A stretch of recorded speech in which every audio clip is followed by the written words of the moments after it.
stop the and stuff like that. Chuck Watson, he's going to talk about brain injury awareness and the like. And before we get into that, I want to tell a quick little story. So I'm picking up trash on the beach one day, and a lady by the name of Peggy Harris comes up, starts talking to me.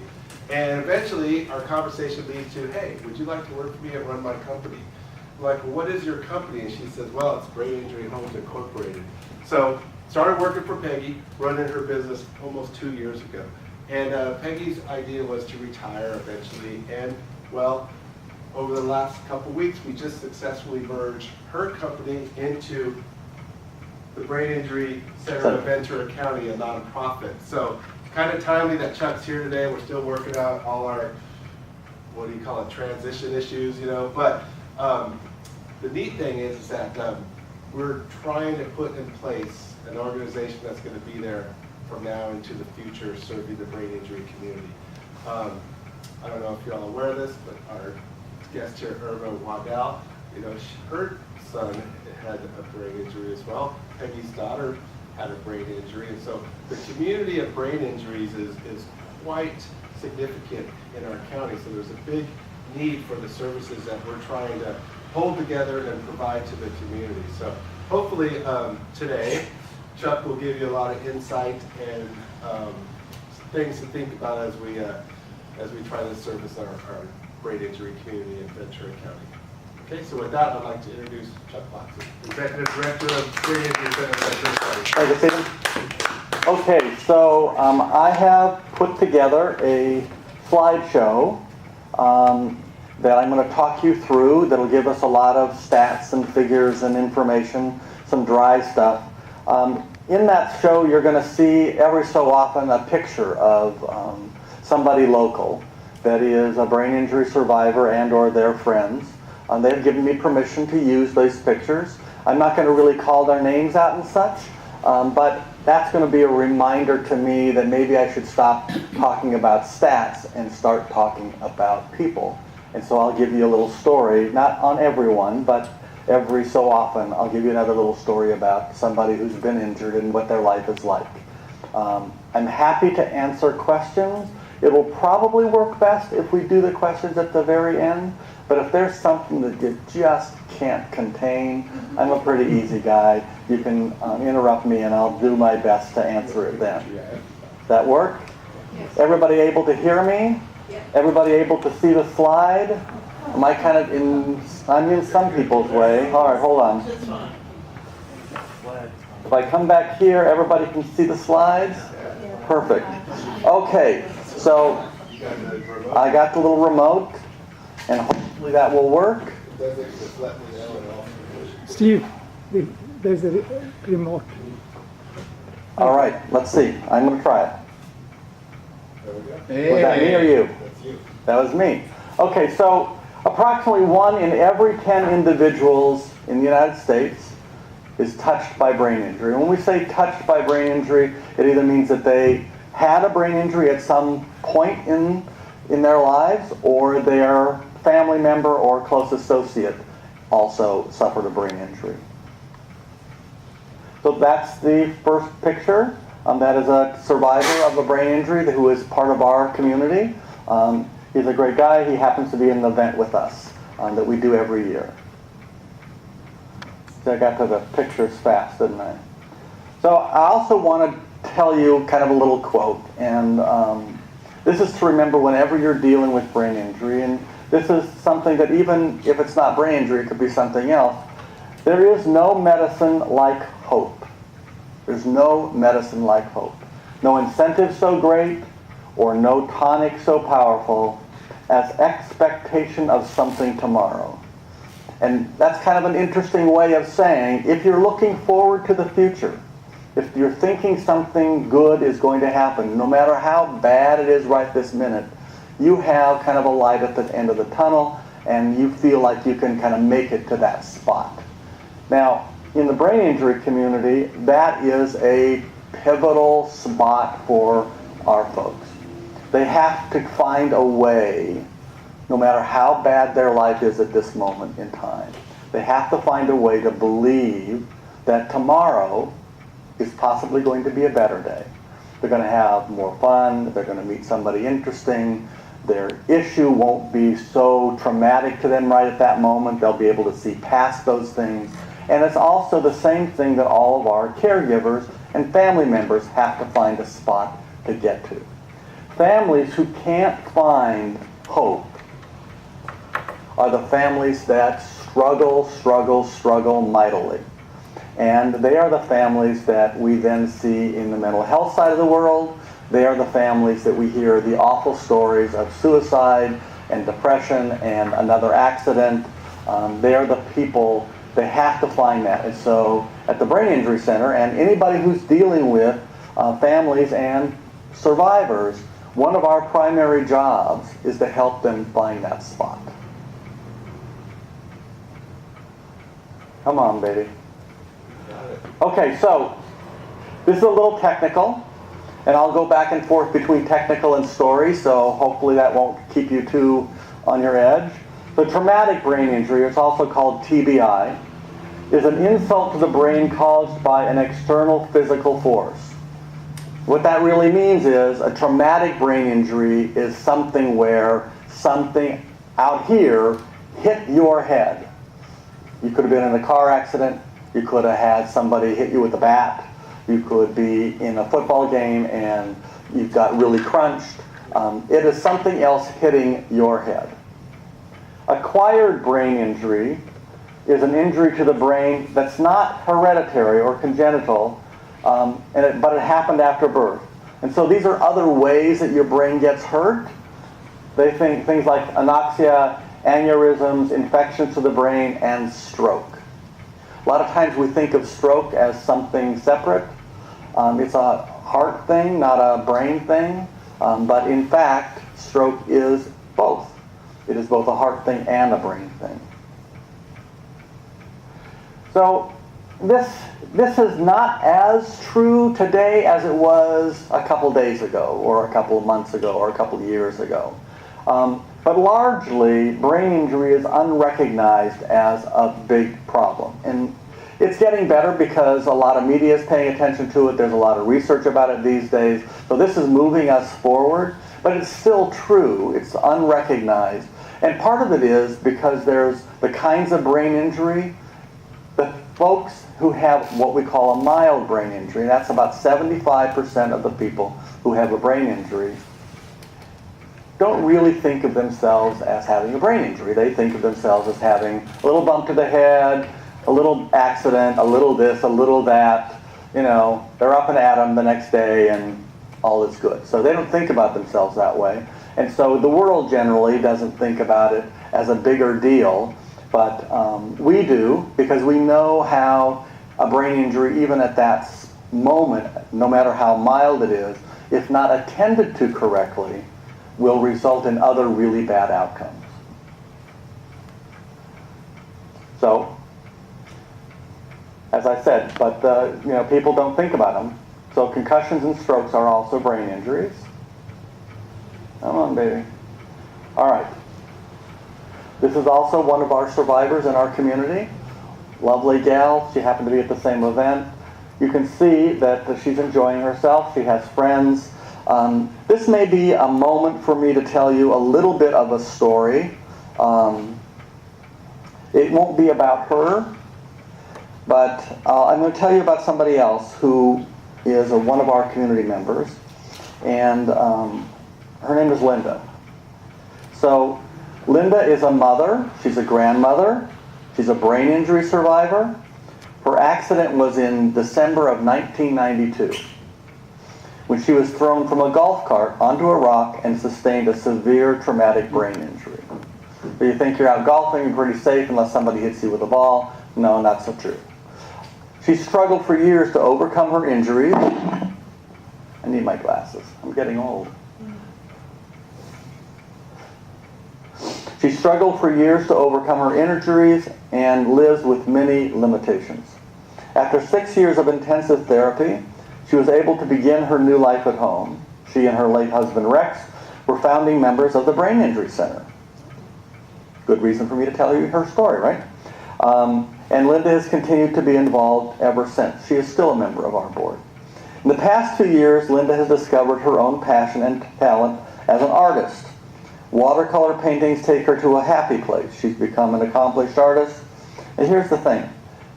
There's sometimes a silver lining in tragedy. Art was never a part of Linda's life before she was injured. So when you think about your brain, it controls lots of different aspects of who you are, both how you go about things and what skills you might have and what interests you might have. And when one part of it gets damaged, another part does its best to kind of make up the difference.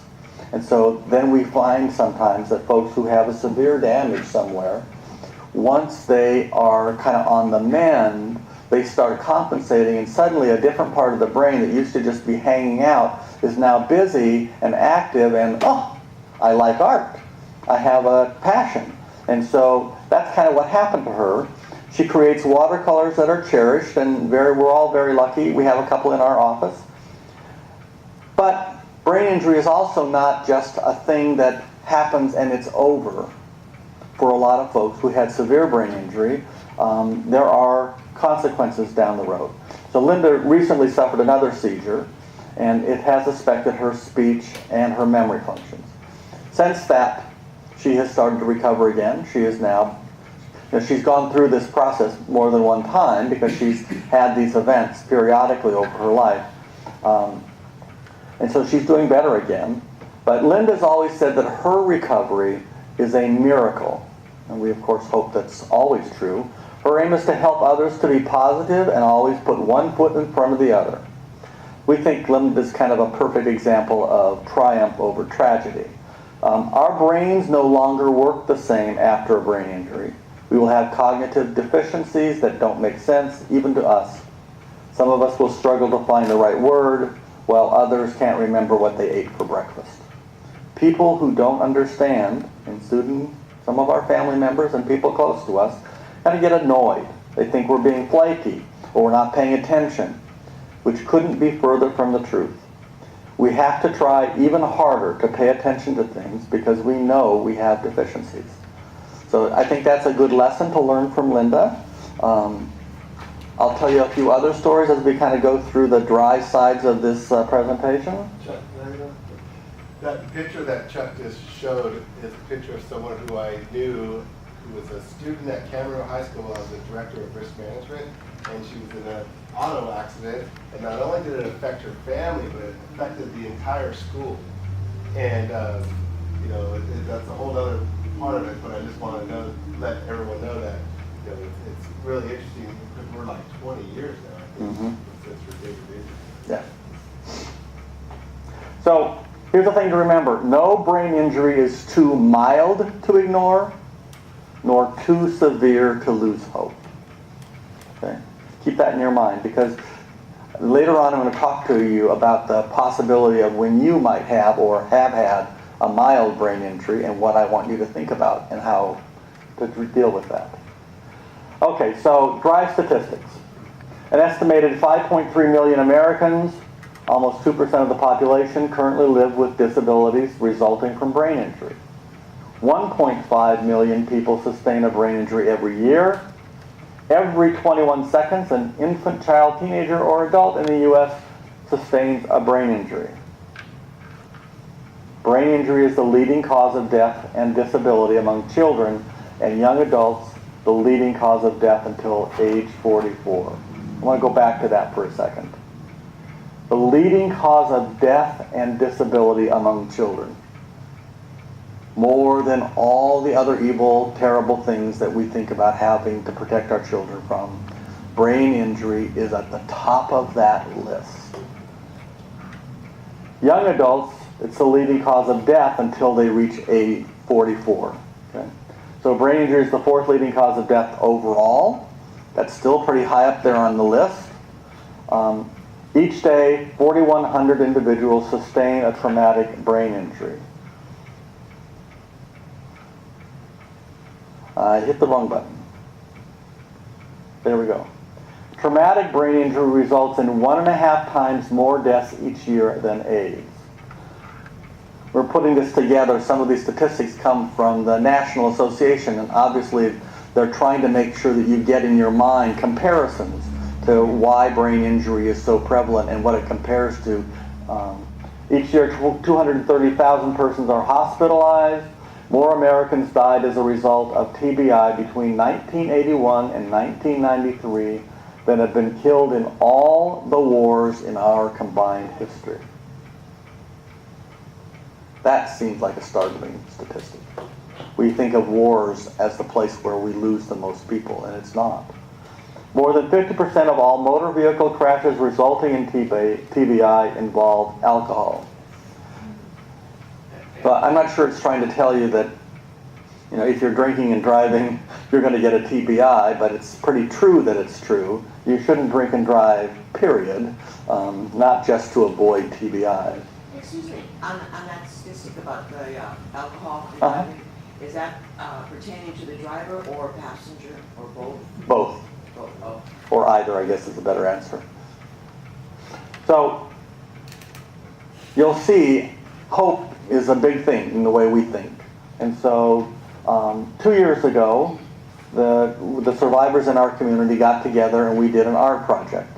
And this is an art project where each person did their own art square. We had some helpers there, we had some family members, everybody did their own thing.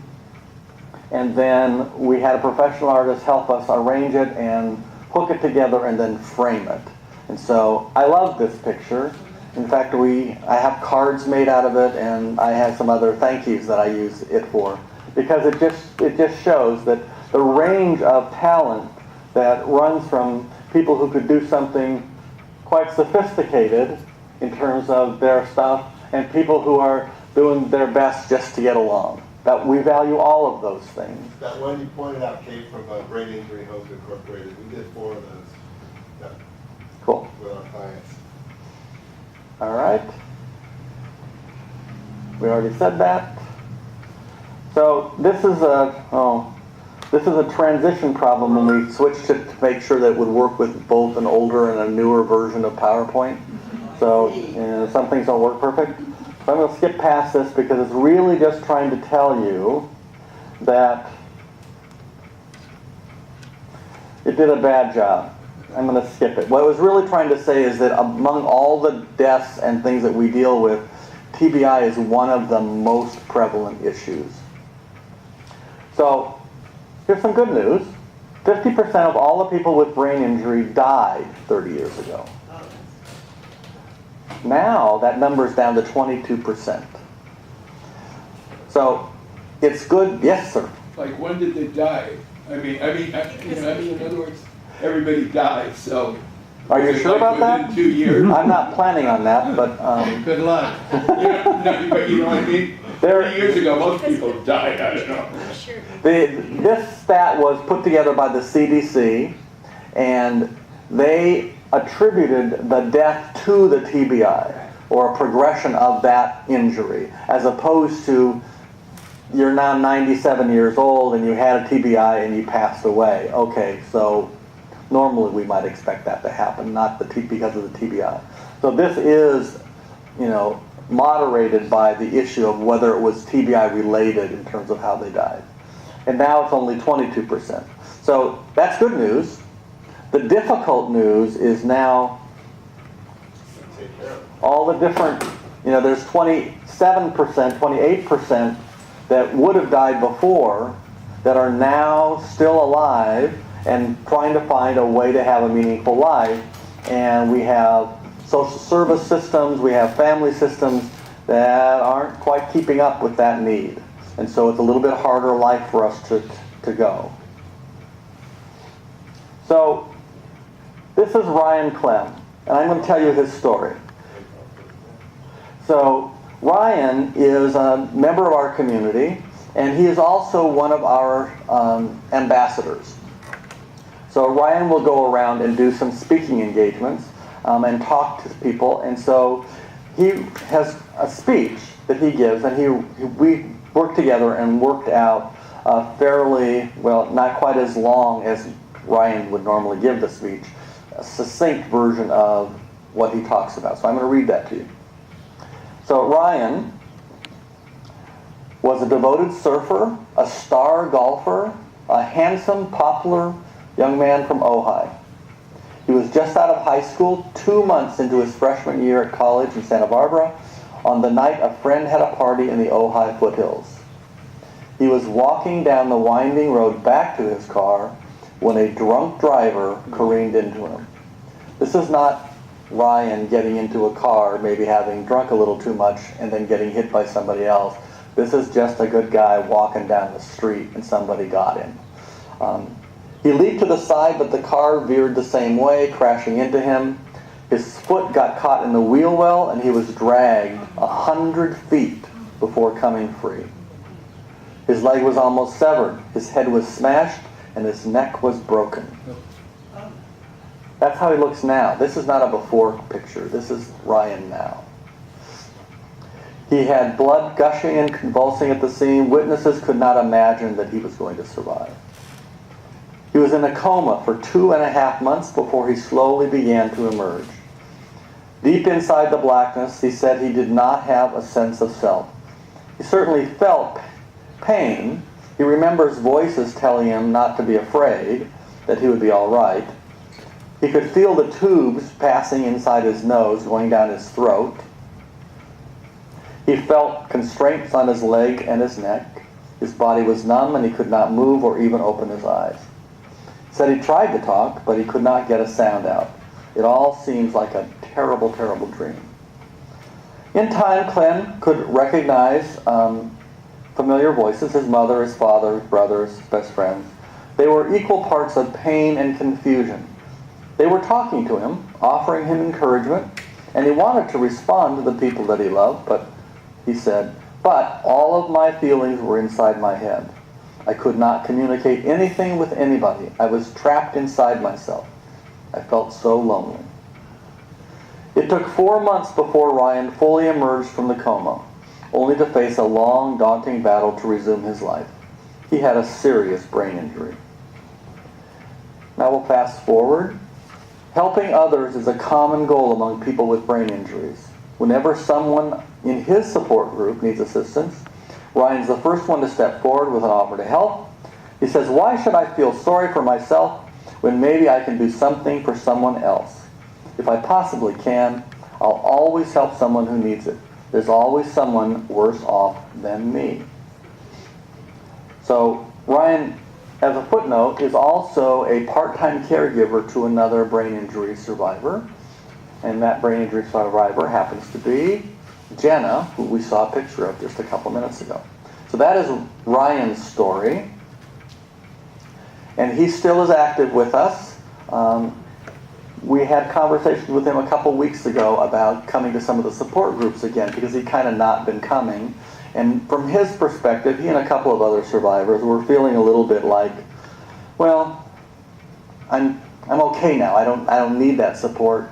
And somebody then finally got the light bulb off in their head and said, well, remember when you first got there and there were folks there who had been through it all and were sharing and helping you? Said, you know, it's kind of your turn. Just you're on the other side now. You're there, and maybe we'll do that then. Well, a good golfer too. He was. We golfed with him. So let's talk a little bit about where brain injuries come from. Transportation-related injuries lead among persons 15 to 64. So that means driving your car. Now, I drive a motorcycle, so I tend to try to downplay this stat, but motorcycles are one of the leading transportation-related versions of a traumatic brain injury that is severe. Okay? I wear my helmet, just in case my wife asks you. I do wear my helmet. Support injuries, sports injuries, football in particular. Now, football in particular has gotten a lot of notoriety at the NFL level because of some movies, some other kinds of things that are going on. There's also a lot of activity locally to help with the sports teams kind of do a little bit better job. So the two things that they're really focusing on, money helps make this work easier, but some of it's not about money, some of it's about technique, is many years ago when I was a young person and I tried out for football and failed, but I got taught how to tackle, and we tackled with our shoulder, and we went to the abdomen, or we went for the knee spot to get them to crumple down and go to the ground, right? Well, in recent years, they have been teaching them how to tackle with the helmet first. And because you wear shoulder pads and you've got all this equipment, you've got this big helmet and you're padding everywhere, it's like, I'm invincible, and you just spear people with it, right? So they suddenly realized that that was really a bad idea. You'd think they would have figured that out earlier, but not so much. So now, especially in high school, they're going back to the old way, and they do have better helmets and better concussion things. And all of us related to sports, especially for youth sports, we have big concussion protocols. So I'm a referee for club soccer, and there's a big concussion protocol that I have to follow whenever I see a player injured or looking like they might have gotten a concussion. So we're trying to all be a lot more careful. Falls are the next leading cause for TBI. I'm sorry, say that again? Is heading still encouraged in soccer for kids? Who? Ball. Heading. Ball. Heading the ball. Actually, heading is allowed after the age of 14. Oh, you don't allow the kids? They don't allow it in younger. In fact, I have to call a foul for that. Do you think in the future that, so I've always wondered, I just think it should be gone away with the soccer. You kick it with your foot, why the head? I mean, I know it's a big part of the game, but if you watch the professional level guys, and there's a lot of force in the ball hitting the head. Well, that's an interesting thing. And this is not going to necessarily make sense unless you were a part of sports. But there is a really, really big difference between your head hitting the ball and a ball hitting your head. You'd think, isn't that the same thing? But it's not. It's not the same thing at all. And so doing heading, if it's done properly, and really it's about neck support that goes with it and hitting it in exactly the right spot. You try to hit it over here, back here. That's not the right spot. You will get hurt over time. Right here, it is a safe spot to hit. And we provide players, although they don't all use them, with protective headgear that gives them cushioning to make that even better. So when you look at concussions in soccer players compared to any of the other contact sports, it's way down. That is not where most of the stuff happens. I'm not saying that soccer can't be a dangerous sport and that we have some problems. The person who most likely will get a concussion from soccer is the goalkeeper. Because the goalkeeper will be getting mangled in a couple of different ways, and also is so close to the goal post that bad things can Do you sometimes. make the goalkeepers wear a helmet? We can't, because we're also faced with protecting the other players for them, but we do encourage them to wear the protective padding. So if you look like, even in I mean, just the goalkeeper would Yeah. wear a helmet, right? They don't set that yet? no, they don't do that. So I'm not in charge of the world yet. You're in Okay. charge of that soccer team. All right, next thing is firearms. So if there's a TBI because of a firearm, then 91% of the time that they pass away because of that. That makes good sense. Yes, sir? Chuck, you didn't talk about the falls. I didn't? Oh, I got sidetracked, huh? Okay, so if you're 65 or older, all right, falls are the leading cause for TBI. And 11% of those falls prove fatal. So if you're like me, or anywhere close to like me, okay, you're 65 or older. In your head, you don't think you're 65 or older. You still think you're like 30. Yeah, got it. And you can do all kinds of stuff. And so a big switch has to turn on in your head. It's not perfectly turned on in mine, and I should know better, but I'm going to try to get you to turn it on in your head. And that is, getting old isn't a terrible thing. It just means you have to do things more deliberately. So slower and more careful.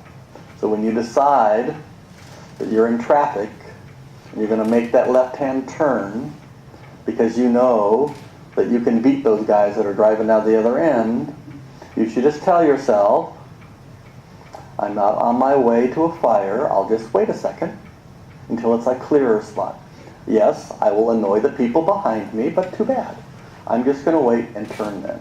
Next time you want to get up on that ladder, and you want to get up on that second to last step, and there's nobody around, just get down, go find some help. They'll either hold the ladder or hold your legs, or find somebody taller than you are to go and change that light bulb. It's just stupid, silly stuff, but if you are more careful and do things more deliberately.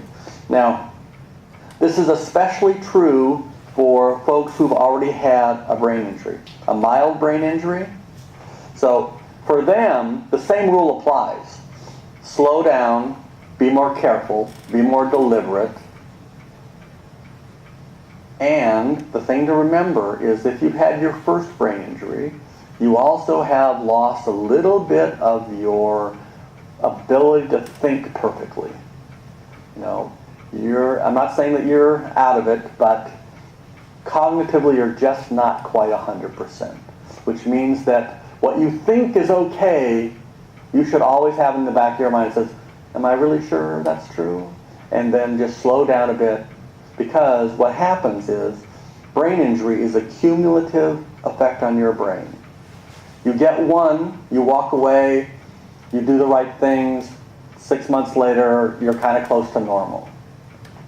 You get a second one, and it's almost 10 times as bad for your head. You get a third one, and it's exponentially worse for you.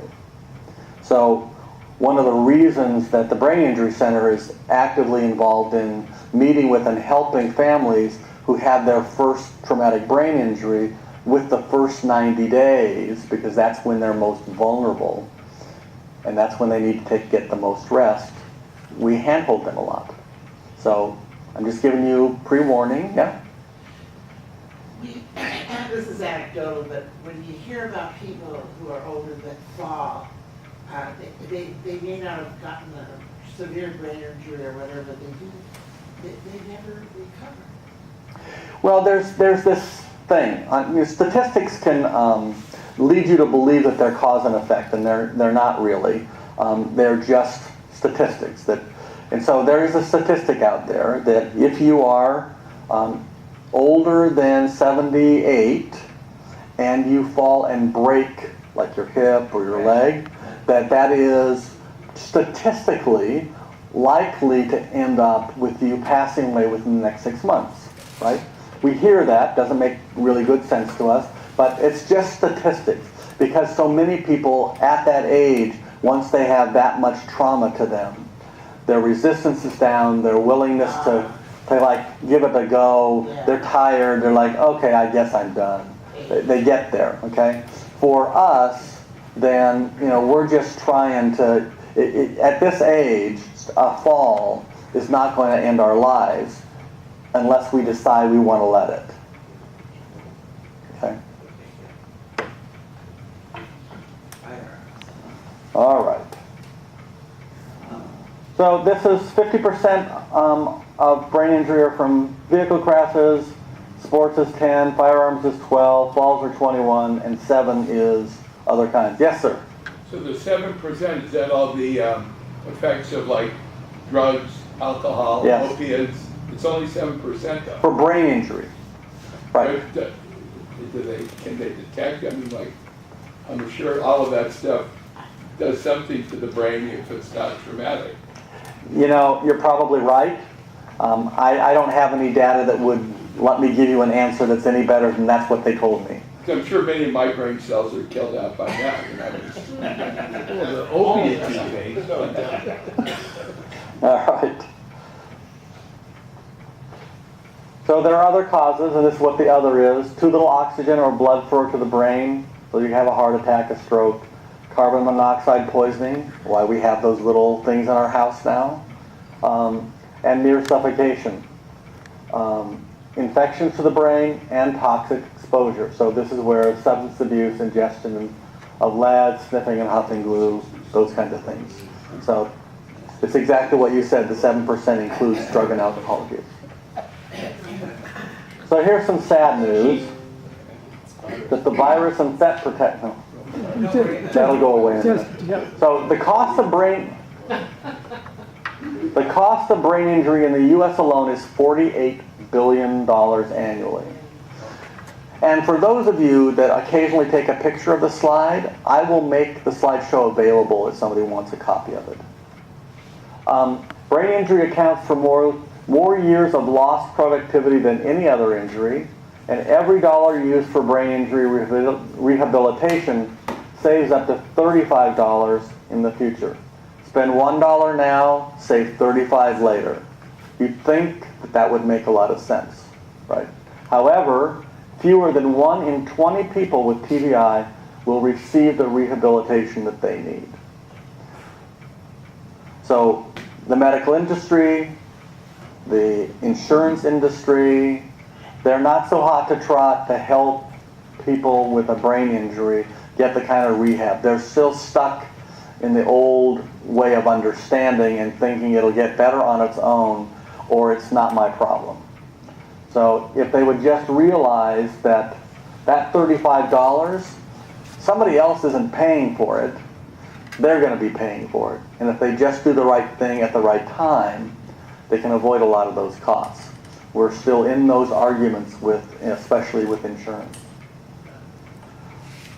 Okay, so this is a reminder I've talked too much about stats. These are some of our brain injury survivors from our last, Tyler and his girlfriend, and Bernadette, who was honored last year, and one of our volunteers. So let me tell you a different story. So Martha suffered a brain injury in the May of 2013 after the car she was a passenger in hit a tree at 50 miles per hour. She sums up her new brain with these words: almost 2 years post-accident, I still suffer short-term memory loss and language speech problems. I have learned to write everything down immediately, or else it is more than likely that information is gone and cannot be retrieved. My brain sometimes does not allow my mouth to speak the words that I'm trying to get out. Brain injury affects different people in different ways, and as you'll hear some of these stories, they're going to tell you the different ways in which they affect people. No one's immune from getting a brain injury. You can't take a vaccination and make it never happen. You can't live in a bubble and never get anything. The highest rate of injury are for males aged 15 to 24. I'm safe. Males are 2 times more likely than females to sustain a brain injury. My wife would say that's because guys do stupid stuff, but yes, sir. Yeah, is that the reason? But there's no difference from the female. There's no physiological difference between a woman's brain and a man's brain, regardless of what the talk shows might say. It is just not true. It is the activities that people are involved in that make the difference. And, you know, my wife would never stand on the top of a ladder without somebody holding her ankles, but I would, so I'm more likely to get hurt. Yes, sir? I just want to apologize for my soccer helmet stick. Because I thought about it, and the goalie's the last guy in the world that would do it. Because he's waiting for the ball to come and he's Yeah. blocking it. I'm sorry, but That's all right. I bet if you made a statistic, there's 0 brain injuries from being a goalie. No, there's not. Because the goalkeeper can hit the head on the goalpost. Oh, he hits his head up. You're right. Older adults are at risk from falls. I guess I'm not out of the danger zone. And individuals who have already sustained 1 or more concussions are high risk for more brain injury. All right. So I'm going to talk to you about the kinds of brain injury. Okay. So there's mild, moderate, and severe. Mild brain injury is the most prevalent. 75% of all brain injuries are mild. Isn't that like a misleading term though? Like the word mild, you think, oh, it's mild, it's just, you know, but the consequential part of the brain could be, you know, a loss of 40% of your IQ. Even with a mild. Well, Mild brain injury doesn't tend to be, that would be more of a moderate brain injury, that is what you just described. But they call it mild because you didn't lose consciousness, and the likelihood of it being mostly better if you do the proper protocol within 90 days is pretty high. And moderate, not so much, and severe, definitely not. Okay? So it's definitely not something you should take lightly. You can't take it lightly and ignore it, but it is very recoverable from. So, mild brain injury is also known as a concussion. Brief, less than 15 minutes or no loss of consciousness. A dazed, vacant stare right after the injury, and a normal neurological exam. And that's really, these are all the ways we think we might have one, and this is the way that we know that it was only mild. So, delayed response to questions or commands, disorientation and foggy memory, headaches, dizziness, nausea, slurred speech, usually no major complications like a hematoma. Okay. So those are all mild. Often people with mild brain injury do not even go to the hospital or seek treatment because signs and symptoms of mild brain injury are similar to other problems. It's often misdiagnosed. So, Sorry to interrupt you, but could a mild injury to the brainstem, is that possible, or is the brainstem a more sensitive area? is a more sensitive area, and that will more likely result in a moderate or severe. Because of the Right. sensitivity? Usually if you think about a mild brain injury, it's going to be about the brain inside your skull bumping against something else because you've had an external force or any of those kinds of things, as opposed to a strike to your neck or some other way in which you really impact the brain from a more severe spot. So it's this kind of stuff. Now the thing about mild brain injury is there is one overwhelmingly best practice for you to do if you've just had a mild brain injury. You just got your clock rung, you just banged your head, you just whatever. And it's going to sound like, that doesn't sound very medical to me. It's because it's not. It's common sense. Rest your brain. That means sleep more, take it more easy, have limited time on the computer, have limited time watching TV, let your brain just relax. If during the first 90 days you do that, you maximize the chance of coming out of a mild brain injury with almost everything intact. I can't say that it's true for everybody or every circumstance, but for the majority, that is really true. And the problem is, almost everybody who gets a mild brain injury are not so sure that it really happened to them. In their mind, especially, you think there's much more guys getting a brain injury than women. You know, I'll speak for myself and not every guy in the world. You know, I'm pretty sure I'm tough, and if I get bumped or whatever, I'll get over it, I'll play through it, I'll do whatever. And so I'm not really thinking I need to take more naps. I'm thinking I got to get back to work. I got to get this done, I got to get that done. And so we do, both as a society and the way we've kind of been brought up, and sometimes it's family pressure, sometimes it's money pressure, we do the exact wrong thing. When if we just take the time to rest, we would be so much better off. And it's not a forever plan. It's really a fairly short term. And if you can't do it for 90, try to do it for 30.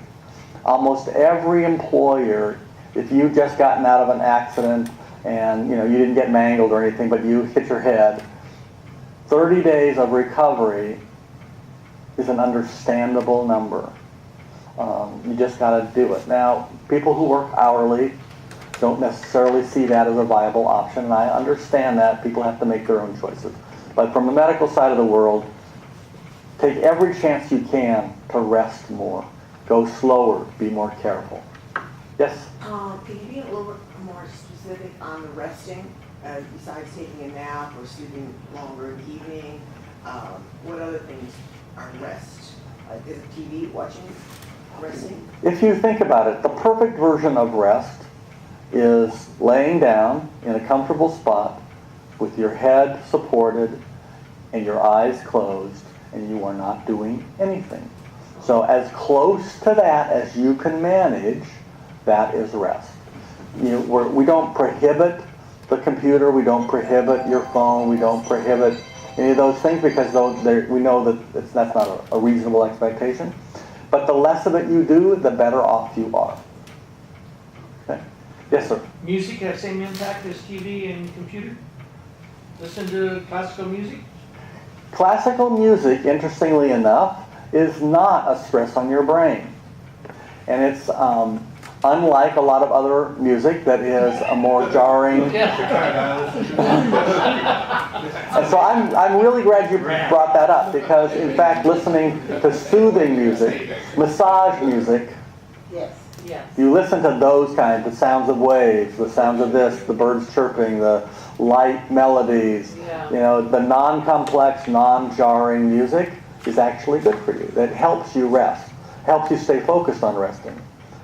The music itself doesn't make things better, but it helps you tolerate not doing anything better.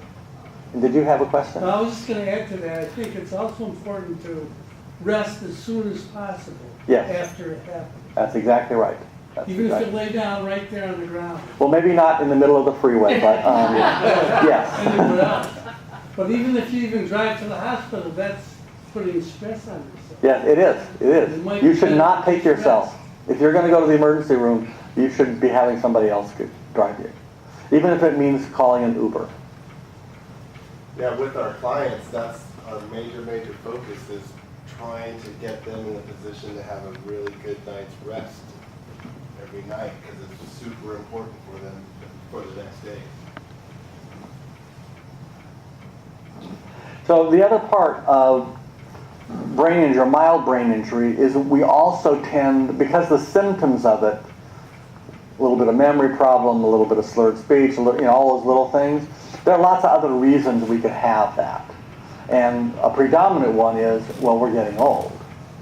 So I'm not as well balanced and I don't remember stuff as well as I used to and things don't make as much sense. You kind of go, well, I'm getting old, I guess that's what it is. And in reality, you have to remember what happened. I bumped my head. Yes, those things are true of me being old, but they're also true of this. And so rest anyway.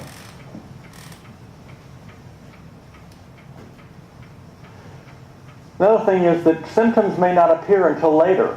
Post-concussive syndrome is what that's called. It can include temporary headaches, dizziness, mental slowing, and fatigue. And symptoms of a mild brain injury usually improve over 1 to 3 months. So that's the same 90 days I was talking about. But here's an important thing to remember. So we see this a lot when we're talking with folks in the hospital. They think everything's hunky-dory. They feel right, their head feels right, they don't see any side effects of this. It must not be a big deal and I'm going to move forward. So we encourage, especially if they have a family member or somebody, to recognize that those things may right this minute, in kind of the heat of the moment, feel okay, but do not be surprised in the next month or two if you don't start seeing some of those symptoms come up.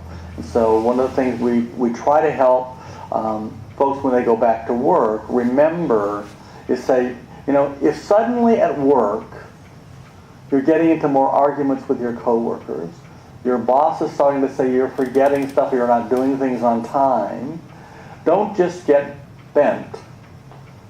Sit back and think, well, wait a minute. Some of this may be because of the brain injury, and maybe I shouldn't come back to work so soon. And so once you are able to see them in a different light, we respond to people based upon what we believe is true about what's going on. So a boss or a father with a son or a daughter, if I perceive that they're doing their best and some medical reason is causing them to do things a little differently than I was expecting or the norm, I'm cutting them slack, right? Because I know they're not just being a jerk. Same thing for your boss. people who, if you know what's going on, you can handle issues that are not so easy to handle in a different way. So this is the other thing. A lot of people think that if I didn't lose consciousness, it must not be a brain injury. That's just not true. Yes, ma'am? I didn't, going back to the slide you just showed, saying about resting and all this, do you do that immediately, or maybe you start seeing, or somebody sees some symptoms that you had probably a residual part of a brain injury, that's too late to start doing that resting? It's never too late. Oh, okay. I just wondered the time frame that. It's never too late. If you start being symptomatic, then it's never too late to start. It's better if you start early, because probably the symptoms wouldn't have come if you'd rested in the first place. Right, okay. Okay. Okay, so this is another one of our community members. It leads me to another story. That happens to be one of our staff members, who is both at Banner House and Brain Injury Center. So this is a different story. Tony P. has sustained multiple TBIs from 3 auto accidents. Can you imagine? 3 auto accidents. Now, one would say, oh, how terrible, they got into 3 auto accidents. Chances are, auto accident number 3 occurred because they were in 2 other auto accidents. Their judgment and their coordination and their memory was impaired, and progressively more impaired.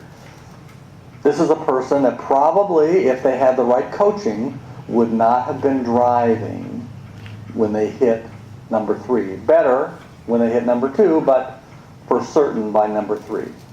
So her most recent one is in 2014, but she's going to talk about a different element of living with brain injury. She sums up fatigue perfectly. Because a lot of our brain injury survivors, they have this overwhelming and pervasive sense of fatigue about them. And you would think, well, you're tired, doesn't that have to do with your muscles? What about your brain? But it's true, they're connected. I love doing things others do. However, my body does not appreciate the strain and causes me to pay the price, which is something others don't see. I like to describe that my cognitive or physical energy is like a change jar.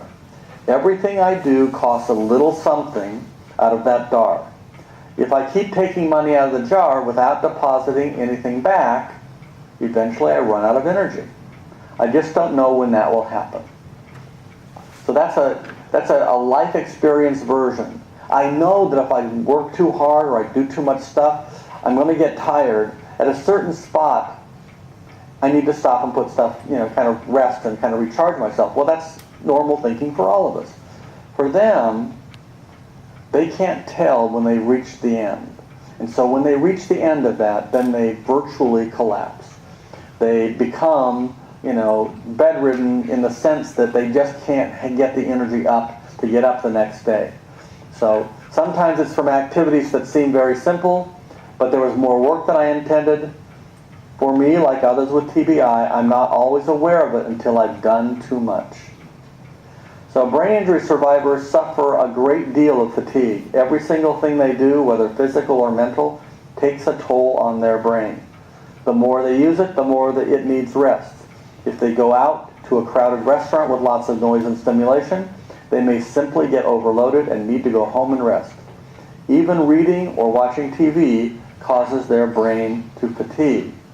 And so, one of the things that at the brain injury home that we have to always pay attention to is that we're always encouraging and trying to walk that line between keeping our friends motivated to do stuff and be active in things, but not crash over the line. And so you do that by encouraging them to do certain kinds of things and giving them what's called recovery time. So it's the same thing in other kinds of accidents. We have to allow for recovery time. And so if you are a family member and working with either a spouse or a child who has a brain injury, you've got to remember it's fine to kind of encourage them not to lay on the couch all day long, but they will need more rest and recuperation than you think. So you need to allow for that. Moderate brain injury. That's one that results in a loss of consciousness that can last minutes or hours and is followed by a few days or weeks of confusion. I didn't spend much time on this one because that's not where the prevalence is. Severe brain injury is almost always results in prolonged unconsciousness or coma lasting days, weeks, or even longer. Okay? So that's how you'll notice that it's one of those three.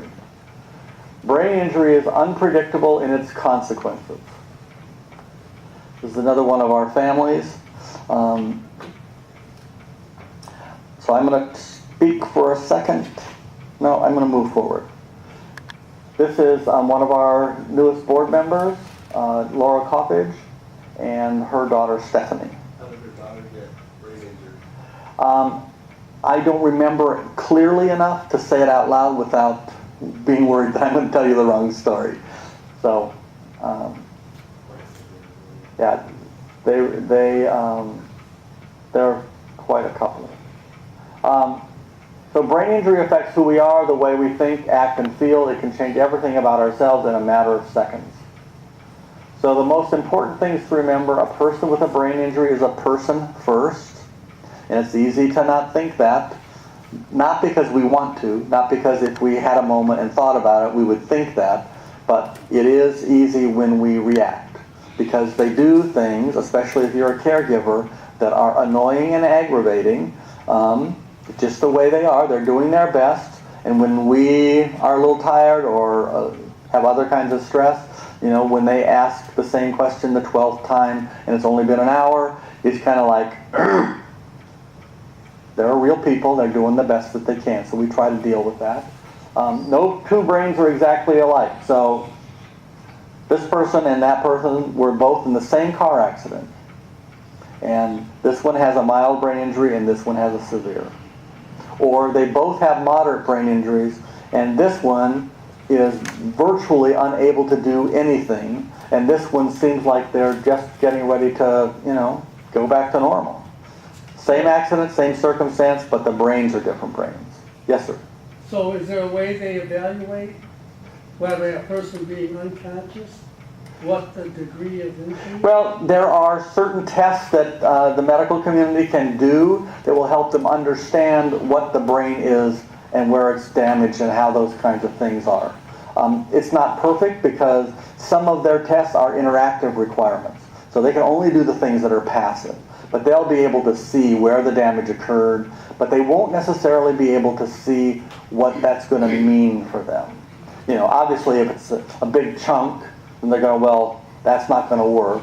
If they get bumped and there's a big bruised section here or there's a big bruised section here, and those sections of the brain control certain things, they can predict, well, maybe you're going to have a little tough time about math right now, or maybe you're going to have a little tough time remembering stuff.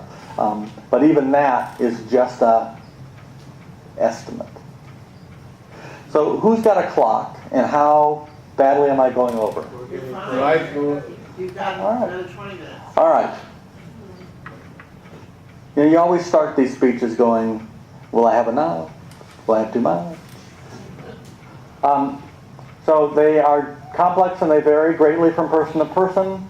And they, depend much on the cause and location and the severity of the injury.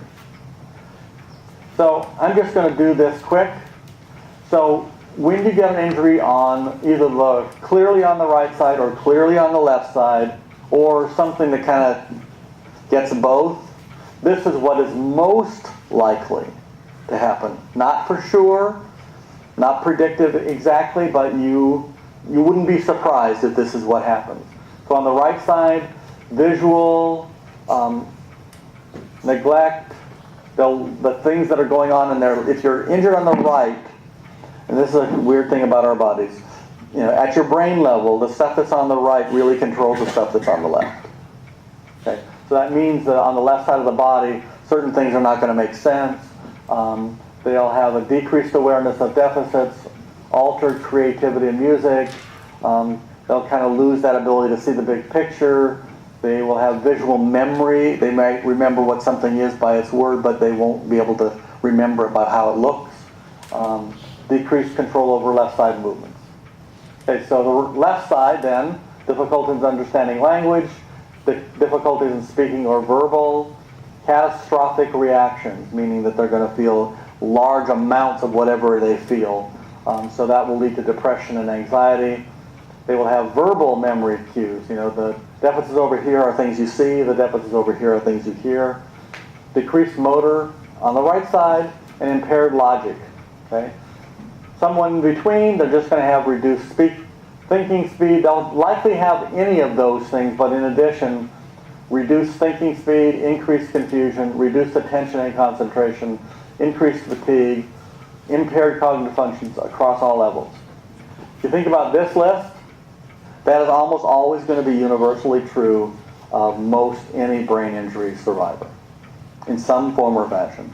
And then depending upon how much of a damage happened on the left or the right, we'll see these added to it.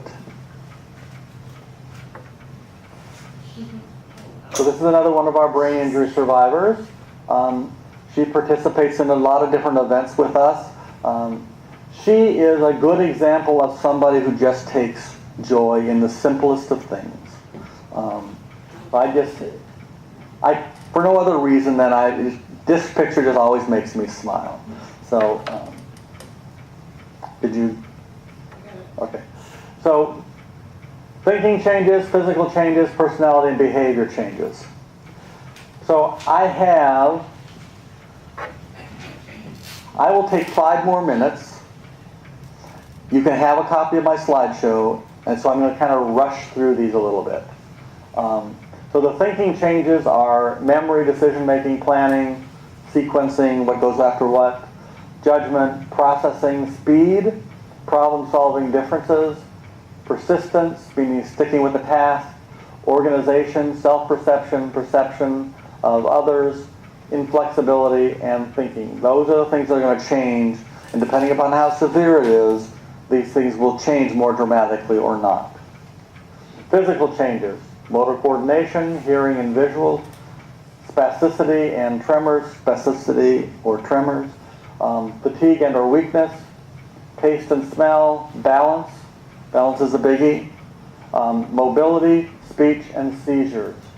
So the biggie in this is that motor coordination and balance, because with a lot of folks who have brain injury, even if they're affected by a little bit, that means they're a higher risk of fall. And so if you remember, the more times you get hurt, the problems get exponential.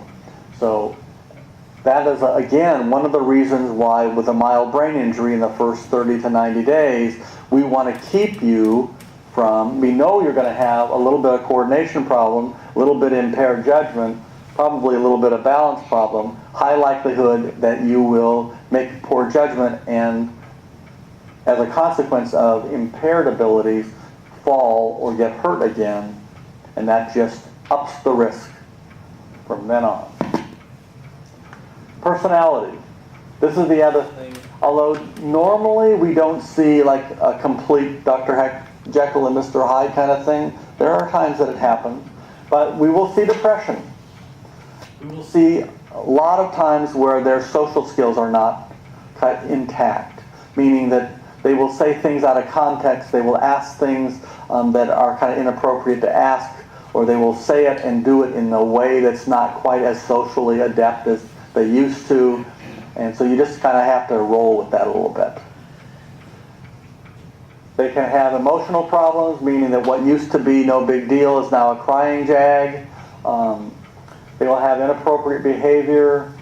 They will have some inability to inhibit their remarks, so if you look a little weird to them, they will say, "You look a little weird to me," instead of just smiling. They have lack of response to social cues. They can be in a community setting, and the whole setting will indicate kind of what you're supposed to do to kind of be a part of the thing, and they'll be oblivious to that. And so they'll blunder into whatever. They'll have problems with initiation, meaning that it's more likely that they'll just go with what they are currently doing. So getting up to do something needs hurdle help. Reduced self-esteem, difficult relating to others, difficulty remaining relationships, forming new relationships, stress, anxiety, and frustration. So all these little things in all of our lives, when they happen to us, we start to feel bad. Well, they feel bad too, but it's exaggerated. And so, that will then lead to a cycle of not feeling very good about themselves, feeling like they are inept and not able to do things. That will lead to depression, and the whole thing becomes a cycle that feeds on itself, and it's really hard to deal with. So you've got to be actively engaged in attending to these kinds of things with a survivor that you're living with or working with. I'm going to skip this. Let me sure. So when you get this PowerPoint and you look at this is really just a silly game kind of thing that people do. You read through it and you say, tell me the word that is written there. And you go through and most people kind of just, and then they kind of give you a sense of that kind of frustration that a brain injury survivor might have. Now, read the word, but tell me the color that it is. And you'd be surprised how often you will screw that up. So you can practice that at home when you get it. So recovery is measured in weeks, months, and years, usually most rapid in the first 6 months, and it's slow and often complete. This is a nice picture of somebody we know. There's Peggy's daughter and her boyfriend. And I'm going to skip this. And this is the last slide that I also always put on just because I just can't help smiling with that. I think that's me. Thank you, Chuck. That was very good. One of the things that we can take away from this is when people go to the hospital with a brain injury, whether mild, moderate, or severe, Chuck's team is notified and there's interaction and we try to reach out and help. But if you know of anybody that suffered a brain injury and didn't go to the hospital, recalling that the Brain Injury Center of Ventura County is available is a really good tool, and that's one of the things that we're trying to do is get the information out there and try and get to people that we wouldn't normally get to. And one of the things that I think about a lot is we have a homeless population here, and sometimes I wonder how many of those homeless people actually have suffered a TBI and have never been diagnosed, and we all had that experience when we knew somebody growing up, and then one day you see that person and you go, what happened to that guy? So, any way we can when we interact with our homeless population or people that seem a little bit off, if we can ever just direct them hopefully to some kind of social services or help, that would be really nice to keep in mind. And again, that's part of the purpose why I wanted to bring Chuck out here is get awareness and try and have some more eyes out there. Yes, Jack? Is there a national organization as far as fundraising? I mean, I get stuff on the lung and the heart and this and that. So there is a National Brain Injury Association. They do fundraising and they do essentially community awareness and some support to local organizations. Then there are versions of state and regional kind of subgroupings of that and how they work. They put on conferences and things like that. And then there are direct service related organizations like ours. They all fundraise, they're all looking for support. I personally think that you should fund locally, but that's just my bias. And how do you guys fundraise? We fundraise through the website, through doing things like this, but primarily we put on a fundraising event once a year. And so, and that raises about $85,000 of our budget. And that's the only fundraiser we do, except for those residents who are staying at the brain injury home. All the other services to all the other families and residents is free. We don't charge for anything else. So no government money, none of that stuff. It's just by donation. If you leave me your card, I'll make sure that we mail you an invitation. I'm going to leave my card and a little basic info about a brain injury over here on the table. If you want to leave your card behind there, I will be happy to put you on our mailing list and provide you with our ongoing information, and of course you'll get hit up at least once a year. So All right. do they have brain injury centers up and down the coast of California? That is depending upon the community and what they decide to do. There's no rule about it. Oftentimes, every community has something, but Ventura, there's not much. There used to be a place in the Valley, the George Clooney Center, but they have subsequently gone somewhat out of business. We have one in Santa Barbara, Jody House, which is a day treatment program, but they don't offer much of anything else.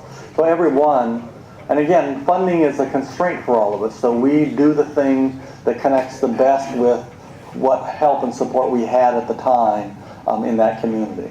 Well, because the reason I asked is my in-laws live in Fresno, and my mother-in-law took a really bad fall 5 months ago. And she was in a rehab center for 3.5 months. We went up at Christmas time to see him, and she does not remember anything before her fall. Right. That's not an unusual event. So if you want to call our office, our staff will see what they can find out for Fresno and give you that information. Yes, ma'am.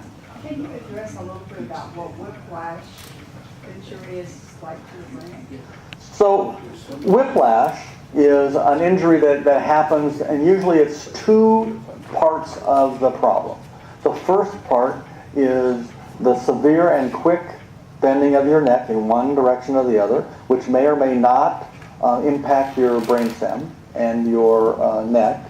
So you could get broken neck, you can get the trauma to that area, which will be a more severe problem for your brain than the other. And the second is the impact of your brain on some other object. So that's the point to seat belts and the point to the safety bags, is to minimize the amount of damage to your head by hitting something else. There is still damage that happens to you when you hit a bag. You will get other kinds of reactions from the seat belt, but it tries to keep your body as stable. Now, I'm going to tell you something that is going to sound totally counterintuitive. And that is, you get hurt more when you try to resist the fall than if you just limp out and go with it. Because it's the muscles trying to keep everybody in the right spot that then get traumatized, and the problem still happens to you. So if you just kind of went, then the whiplash will happen, but it is going to be a less severe circumstance, and I will guarantee you that you will never remember that at the moment that it's important. Well, that's like somebody who has been drinking and driving and has an accident. Right. That's why they don't get hurt, but they might kill the person in the other. That's exactly right. Because they've been drinking and they're relaxed. There you go. Silly as it is. All right. Thank you all very, very much. Thank you. Excellent.